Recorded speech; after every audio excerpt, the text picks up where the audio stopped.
Well, may mga statements na rin siya na hindi na rin darating eh. Kaya itunuloy na lang natin sapagkat marami ang nagbayad. Marami ang nagbayad. Nakalikom tayo ng mga 350,000 na raw sa gates eh. So, we have to show up and give the people what they expect. So, expected din naman siguro ng mga tao na hindi rin siya darating. So, nagpakita na rin lang ako. Sir, sa statement po niya na Tuesday or Wednesday, wag lang Sunday. Marami na akong trabaho eh. So, it's, alam na ng netizens yan kung anong ibig sabihin yan. Medyo hindi na, kaya natin tinuloy din to, no, na ngayon. Hindi na Martes, Huwebes, kung ano man ang sinasabi. Because, well, unang-una, ang mga tulong ay dapat na nating mailabas sa ating mga kababayan.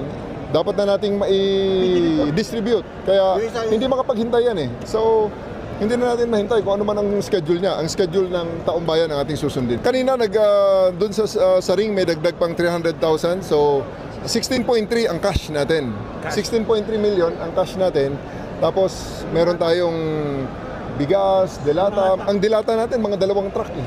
May isang kumpanya na, maraming kumpanya ang nag-donate at may isang kumpanya na isang truck talaga na isang wing van ang pinadala ng mga delata. So didistribute na natin yun. Nakita nyo naman siguro nandyan, naka-display naman ang ibang mga Sir, may mga lugar na po ba kayong napili na tutulungan? Ibinigay na namin sa DSWD, sa National Red Cross at Quezon City Red Cross.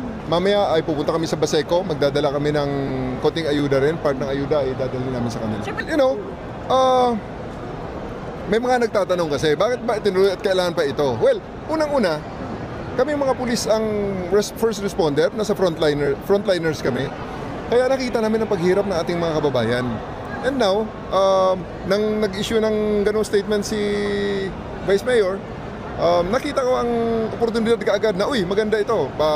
We can raise funds outside of the government resources. Kasi ang government resources naman, nandiyan naman, pero mas maganda na rin siguro na tayong mga nasa private sector, ang mga iba pang mga tao na outside dun sa mga fund generating agencies ng gobyerno ay makapag-generate din ng sariling pondo pantulong sa ating mga kababayan.